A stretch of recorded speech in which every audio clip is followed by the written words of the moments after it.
Hello everyone, are you ready for another adventure? It's me, Wokey, and I'm here with another installment or episode of The Grind Never Ends, a series in which I have a bunch of FGO video footage in the background of me having to grind various things that I have to do, and then kind of just talking over it, and just it can be talk about anything. Sometimes it's FGO, but it's usually just a way for me to kind of talk for a bit and say stuff.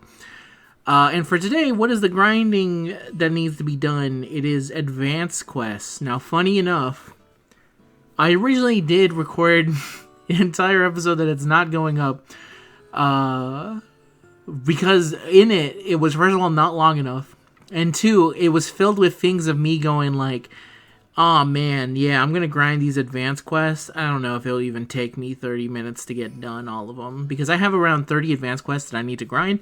And if you don't know, the reason you need to grind the advanced quest is because during this anniversary is when it actually matters. So for me, the advanced quests don't super matter because I already have all the material I need. And so whenever I did need to grind for material, like I did a couple episodes ago, like for Heroes Proofs, I then do the corresponding fights that give me the Heroes Proof CE, and that's how I've always kind of treated the advanced quests. But this is the year where it actually matters, so I have to stop and actually go out and do them. I always knew that I would have to eventually. I just was like, whatever. When the anniversary comes, I'll do them all in like a single sitting, and it'll be fine. So I have around 30. I have less now because I think I ended up doing 4 of them overall through the course of this video. And man, these it's not that they're hard, it's just that they have, like, super specific mechanics of, like, here, go do this. So it actually does terrible for a video like this, where I just need to do non-stop, no-think grind. This actually does require some form of thought. So I was able to do some of the ones that don't require much thought, and then the one that does, which is the werewolf one. And oh my god, the werewolf one you'll see as it kind of goes on in the background. I did not fully understand what the fuck they were talking about. So I was fighting for the wolf to figure out which one's the wolf, but then I wasn't 100% sure which one was actually legitimately the wolf. And I didn't know what the fuck to do. And then I finally eventually do figure it out, but suffice to say, these advanced quests were not the easy grind that I thought they were going to be. I still think that I'm going to be able to do all of them. It's not like so hard that I have to do it. It's more like legitimately, what is the gimmick here? Let me find a team that can actually destroy the gimmick and then do it. So it doesn't really suit the needs that I need it for, but it's all right. So this is probably the last time that you'll see me grinding for the advanced quests, because they do so bad for this format here. Just because it's like, well, what I need to do is just have non-stop footage of me fighting in the background. It just doesn't work out that well with the ones that they got here. But yeah, other than that, let's see. Yeah, and I guess if you're curious about the update stuff, the wildfire things, I think we're basically in the clear as far as my family is concerned. I think the only thing that we're scared about is the ideas of the wind picking up again, but outside of that, we should hopefully be fine. So that's good at least. And then after there's going to be a long process afterwards that probably would take longer than this video to actually talk about. But just for the important thing, just know that no one on my side died, from family or friends or anything like that. So we're good. Some of them, I think I can think of one of them where, actually 2 of them that I can think of that may have lost some stuff, and we're going to have to help them. And the family, obviously, we pitch together to try and help where they need it. And for a friend, I'll see if he needs any additional help. But, life, it continues to go on as long as we're still living. So that's the update on that, if you're curious. In terms of what I've been doing, I mean, obviously I've been playing FGO. Tez Day is tomorrow.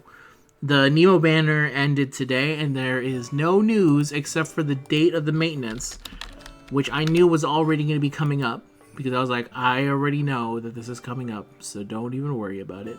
There's nothing for me to talk about except for the things I already mentioned in my Tez video. So we'll be finally able to summon for him tomorrow. And then a week from today is when Cuckoo finally gets to release, and I can summon for her after waiting 2 years for it. And I'm obviously going to get her MP1. How many MP copies? I don't know. It's going to be up to the Winds of Fate. The last time I tried to MP5 a unit, it did succeed with Summer Ibuki, and I've been very happy with my Summer Ibuki.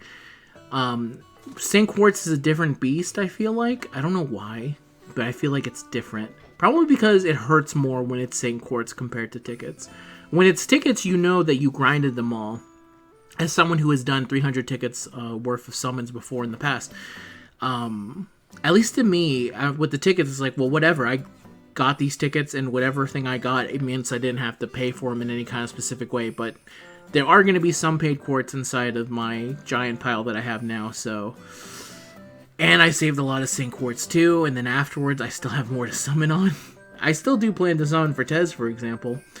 Probably just can't go as crazy as I would have wanted to, which would have been to get him to at least NP1.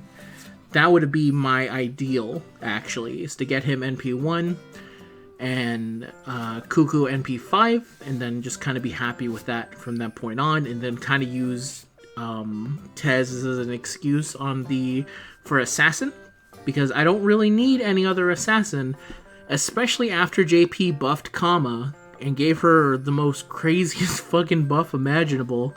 Literally doubled the damage that she could do at MP level 1. It's fucking insane what they did. Apparently she was the last single target assassin that they released for, I think, SSRs, which is fucking crazy. And she's still as good as she was from when she released. It's not like she ever went bad. If you are unaware about what the buff is, by the way, I may as well bring it up here. Let me find the news.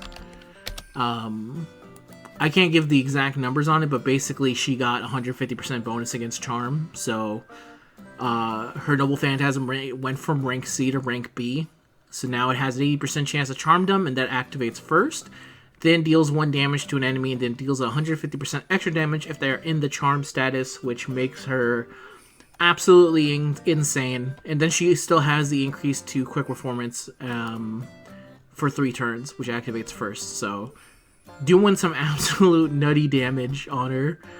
She was already good. I don't know why they buffed her, other than they felt the need to buff her. And I guess does Kama have a thing with snakes? I don't think so. Maybe. I know that the other one that she's based off of, the other form that we're getting in NA this year, Durga, she has something with snakes. I don't actually know if Kama has anything to do with snakes, but if she does, I guess that was enough of their excuse to buff her in some capacity. But it's kind of crazy to look at her and was like, did she really need the buff compared to some of the other like assassins in the game? Obviously, as far as Rider assassins go, they're kind of good to go from there. But if you look at some of the other assassins on the list, it's like, okay.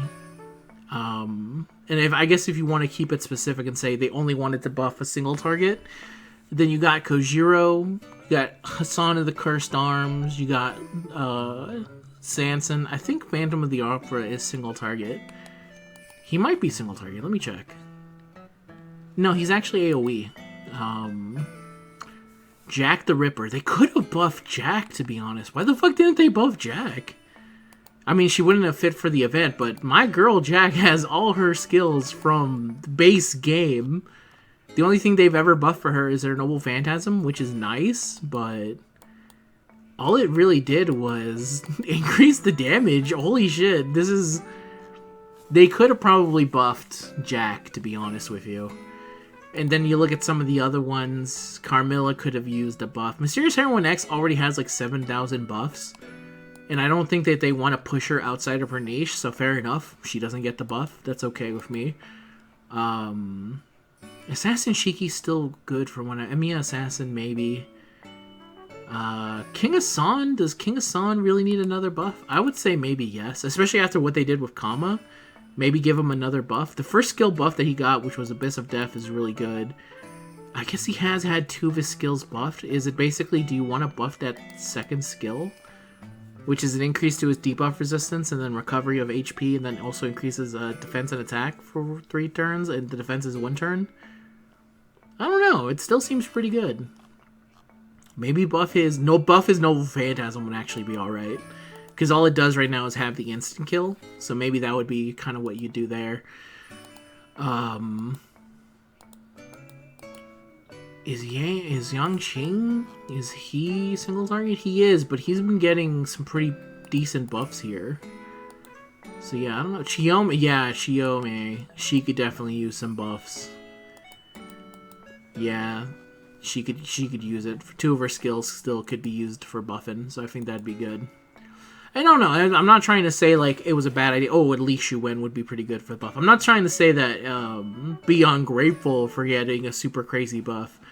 What I'm saying is, I think they've maybe completely destroyed some of the aspects of of single target assassins. Of, like, why would you ever want to use anyone else but Kama if she's going to be dealing comically larger damage than everyone else? Which, to be fair to me, I already used Kama, but it would be nice if some of the other ones got as much attention as that one, but I don't know. It was her first buff. Some other ones have gotten some buffs. I don't know. Yeah, I mean, it's perfectly fine. I'll be happy to still use Kama, so I'm not, like, actually hurt about it. I think, in terms of power level in this game, I think it's kind of a lost cause to actually cry too much about it. You can make some, like, adjustments and say, hey, I would like this unit to get buffed. That's perfectly fine. But in terms of thinking about, like, oh man, the power creep of this game is going to be destroyed, it's a single player game. The fuck do I care? Castoria already killed whatever form of balance that you thought may have existed. It doesn't exist anymore because she exists in the game. And I guess even before then, Merlin killed that as well. So I guess there's really no way of doing it. Plus, every single unit in the game seems to be capable if the person is good enough and dedicated enough to actually be able to just win with them. So yeah, it ends up being a thing of, like, I don't put too much sense into it, but I would like some of these units that maybe never got a time to shine. Maybe they have a little bit more of a moment in the sun compared to someone who's already had it for the entirety of the game since she released. I think that's fair enough. You know, I don't think I'm asking for too much. But either way, I'm looking forward to that coming up in 2 years. In terms of other things on FGO, I haven't really been doing much, just because I do the thing of, like, interlude catch-up now. So I actually don't grind interludes unless I'm on video doing them. And because of the fire stuff, I couldn't do any of it because I didn't really feel like in the correct mood, and I was a nervous wreck trying to do anything, to be honest with you. And it was the last thing to put into my mind. Oh, fuck. Speaking of the last thing that put into my mind, I completely forgot to do my Japanese lessons. I've been trying to learn some Japanese, because I would like to go to Japan someday. And in general, I think it'd be nice to learn another language at some point. Because Lord knows I tried with Spanish and fucking failed that one. I can kind of understand it. Today on WWE Raw, when Penta was talking, I understood what he was coming from. I could not repeat what he said, but I could understand what he's saying, so that's good enough, I think. So, but unfortunately, I keep forgetting. I keep losing my fucking streak. It's so annoying because I had like 14, 17 days and now they're back. I'm back at 0, basically. I was keeping it up the entire New Year's, but I just missed it today. I completely fucking forgot. Mainly because I was playing Marvel Rivals and I got lost in the sauce of playing Doom Match, trying to screw around and play with them. Get some more used to some Reed. Try and do some Loki sneak kills. Didn't really succeed. Some Invisible Woman follows. That was fun, but it wasn't the most successful in terms of kills. The only time I got kills was when I was fucking around and played with Reed. And yeah, Marvel Rivals is a game that I've been playing a whole bunch about. That's a lot of fun. It's actually gotten me to play ranked a bit, and that was a harrowing experience. I wasn't able to get it in time for gold, just because at the end of... Here's my advice if you're going to be going ranked mode and Marvel Rivals. Don't save it for the last week or two, because all you'll be matched with is fellow bronze players who are angry that they are still in bronze, and as such, every little thing will instantly trigger them into wanting to start a fight, like even at the hero selection. Stuff like, hey man, you were last to pick Vanguard. If someone else changed their mind, I was like, no, it's fine. This is me specifically because that's what I did. Like, I was going to play a DPS, and then they changed to a DPS, so I was like, fuck it, I'll play Vanguard if this guy doesn't want to do it. And his specific thing was like, I don't know how to play Vanguard. I'm like, that's fine. That's why I learned how to play a Vanguard. Even mine isn't considered the best out of all of them, because I like to use Penny a whole bunch because I like the way she plays. But it's perfectly fine at bronze. Nobody gives a fuck when you're at bronze, right? Like, tier list may as well not exist when you're at a lower ranking.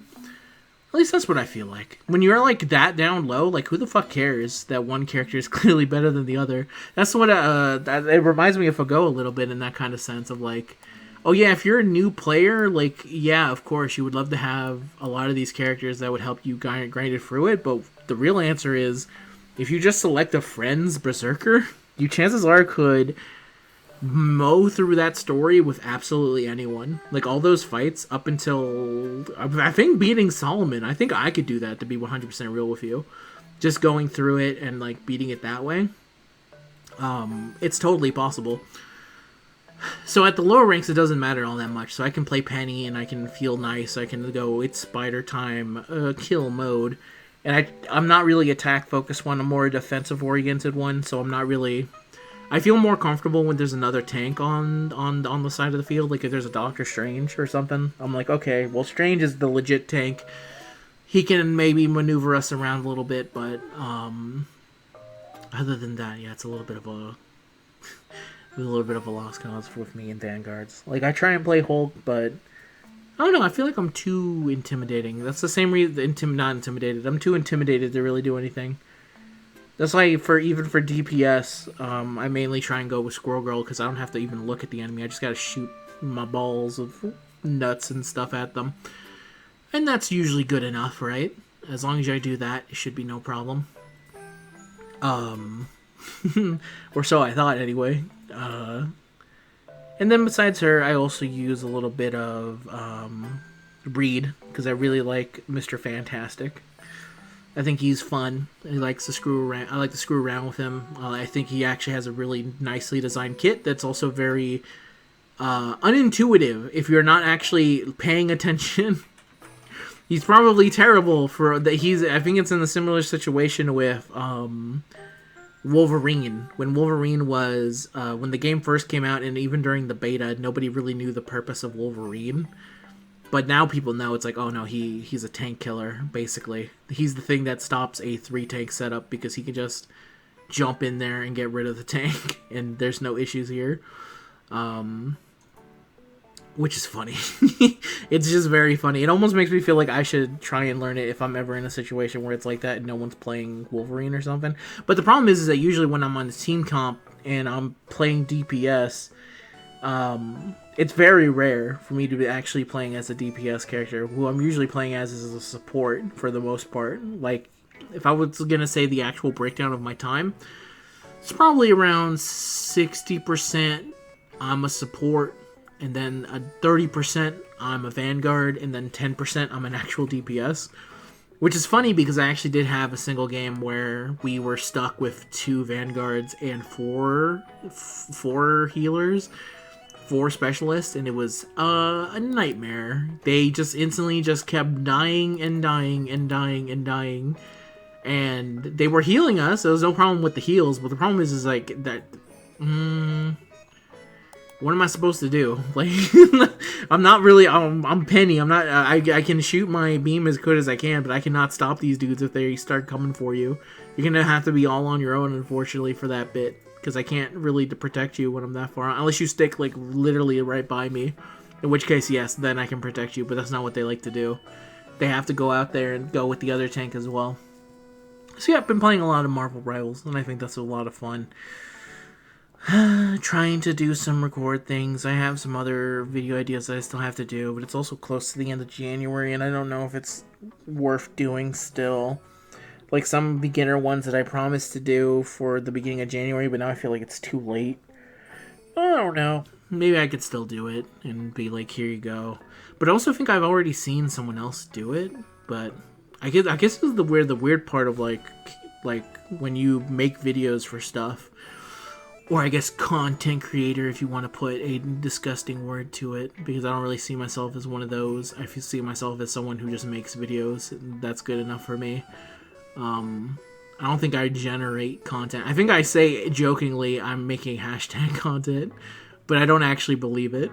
I think I'm just making videos, and that's good enough for me. But that's probably an older mindset that comes from the old days of YouTube stuff.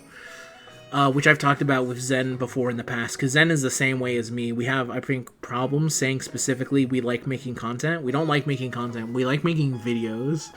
And there's a difference, because when you make content, that means that you're constantly doing a flow of it. But that's not what I like to do. I like to make a silly video and then kind of go from there. And it just so happens that a lot of the videos that I'm interested in making are also, like, helpful for some people. But for the most part, I don't put guide or anything on there unless I feel like it's a legitimate guide. It's just me kind of doing stuff. And if you follow with me, that's great. And if you feel like I've made a mistake somewhere, I listen and I go, great, I can improve for next time to help other people. Because that's the way I kind of see things. But yeah, I think it's an older kind of thing to look at.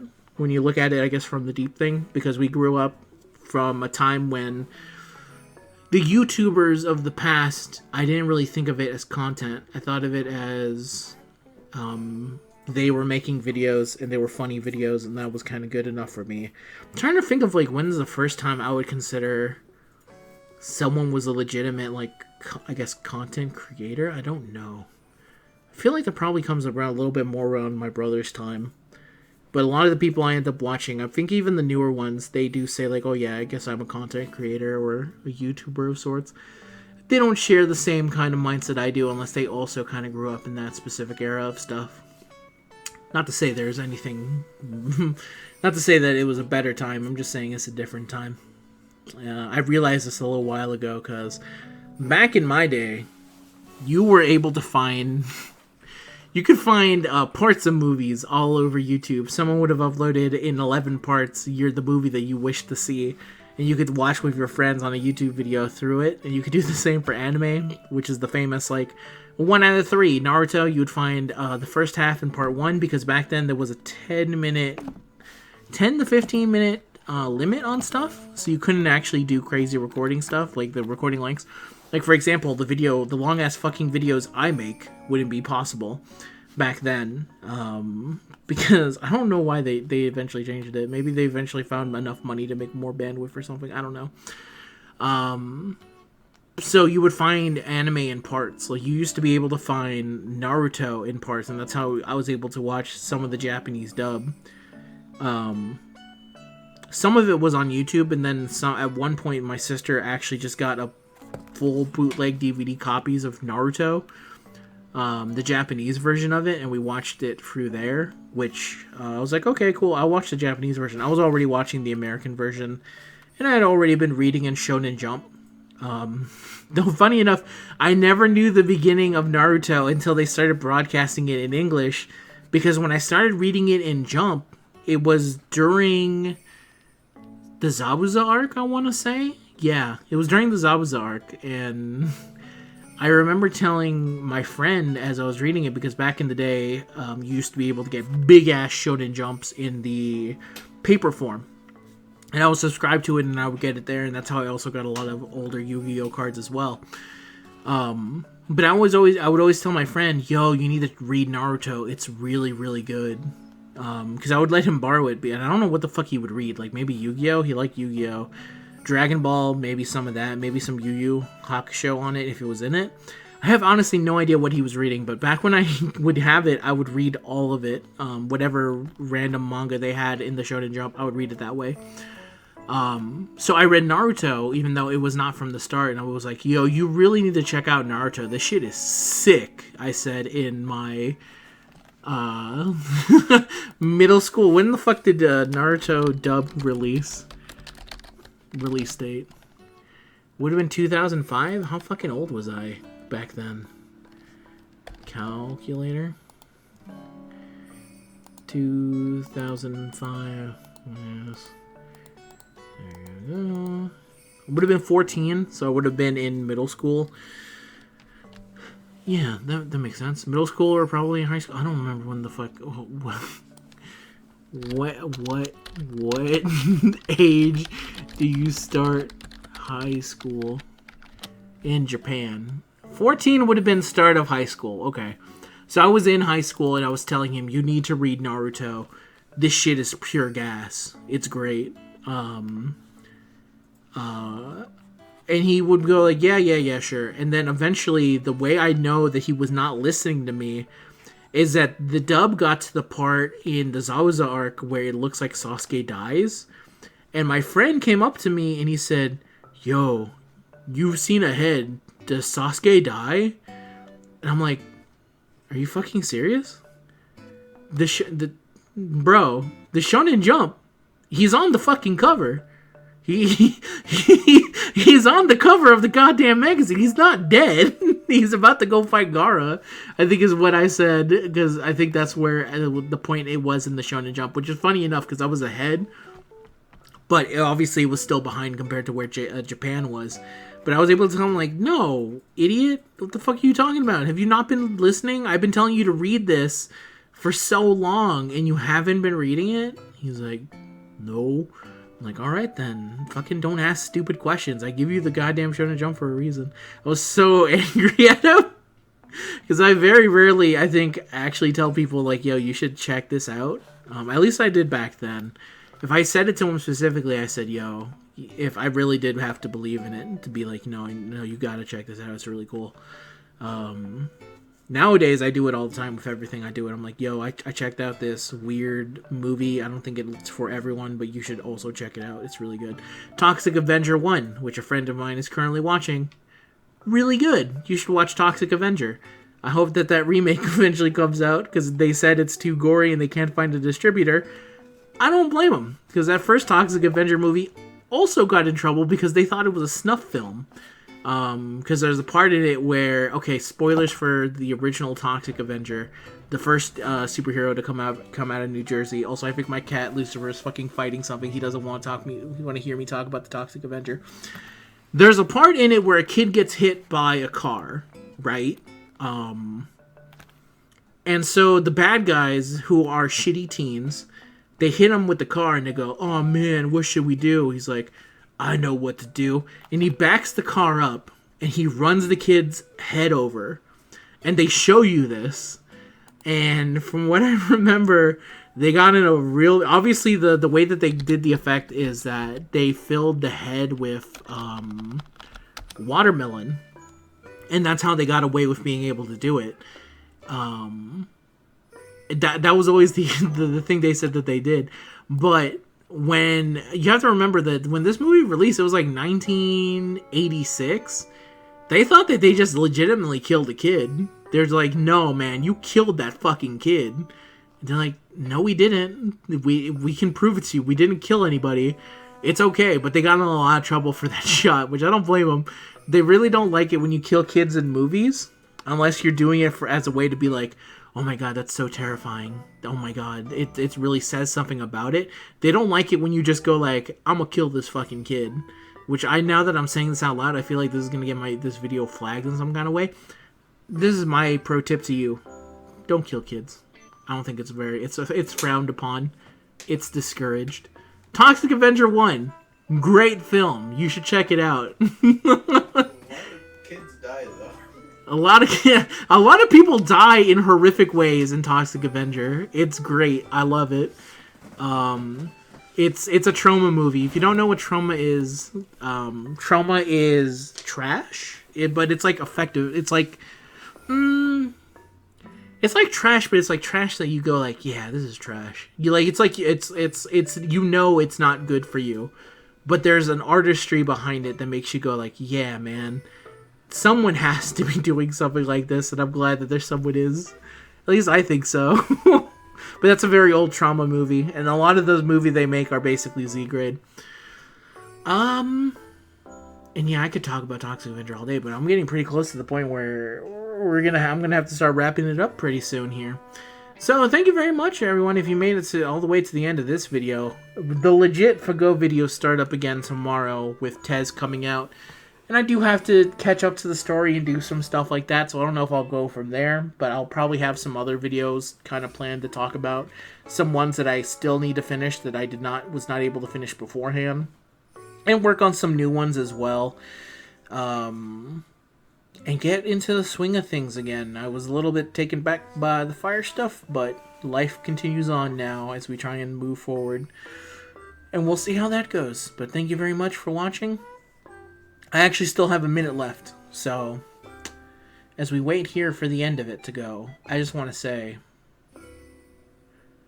so Toxic Avenger 2, right?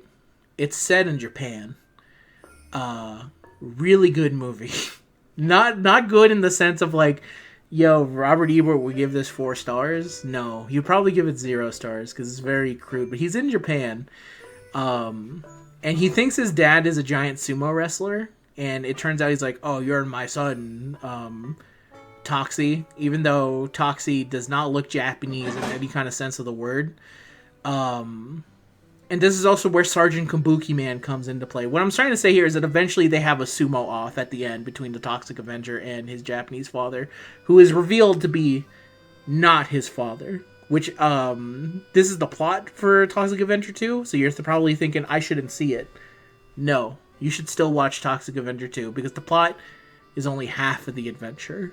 The true adventure comes when you're watching this giant man in Japan kind of do his stuff, while back home in New Jersey, things are going bad. So, Toxic Avenger 2, that's good. Toxic Avenger 3, I think that's Evil Toxie. I can't remember if Evil Toxie is 4 or 3, but 3 is when they start to lose me. 3 is still kind of enjoyable. 4 is bad. Don't watch Toxic Avenger 4. And please release the Peter Dinklage Toxic Avenger reboot. I really want to see it. I hear that Elijah Wood is in it, and it's really gory. Alright, everyone. Till next time, goodbye.